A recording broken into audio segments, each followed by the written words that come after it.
இருக்கிறதுனால அப்போ ஜின்கள் வந்து வேற யாருக்கும் கட்டுப்படாதுங்கிறது இந்த இடத்துல நாம் புரிஞ்சுக்கணும். தஜ்ஜால் ரியாலிட்டிக்கு வரல. தஜ்ஜாலை பற்றி இன்னொரு விளக்கமும் இருக்கு. சாமிரின்னு ஒருத்தன் இருந்தான் பாருங்க, மூசா நபி காலத்தில்.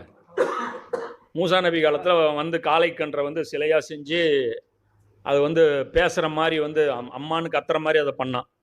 காற்று உள்ளே பூந்து வெளியே வந்துச்சுன்னா அது கத்துறோம், நிஜம் மாடு மாதிரியே அது கத்தும்.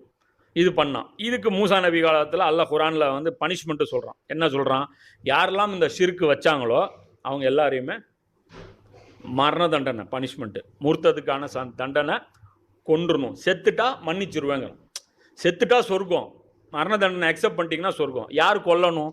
அவங்கவுங்க கிளையை சேர்ந்தவர்கள் தங்களுடைய கிளையை பிடிச்சவங்கள கொல்லுங்க அப்படின்னு சொல்லுவாங்க. இவ்வளோ கடுமையான தண்டனை அல்லாஹ் கொடுத்தான். அதற்கப்புறம் அல்லாஹ் என்ன பண்ணான்? அவங்கள வந்து மன்னிச்சு விட்டுட்டாங்க. அதுக்கப்புறம் என்னங்கிறான்? மன்னித்தோம், பாவ மன்னிப்பை ஏற்றுக்கொண்டோம்ங்கிறான்.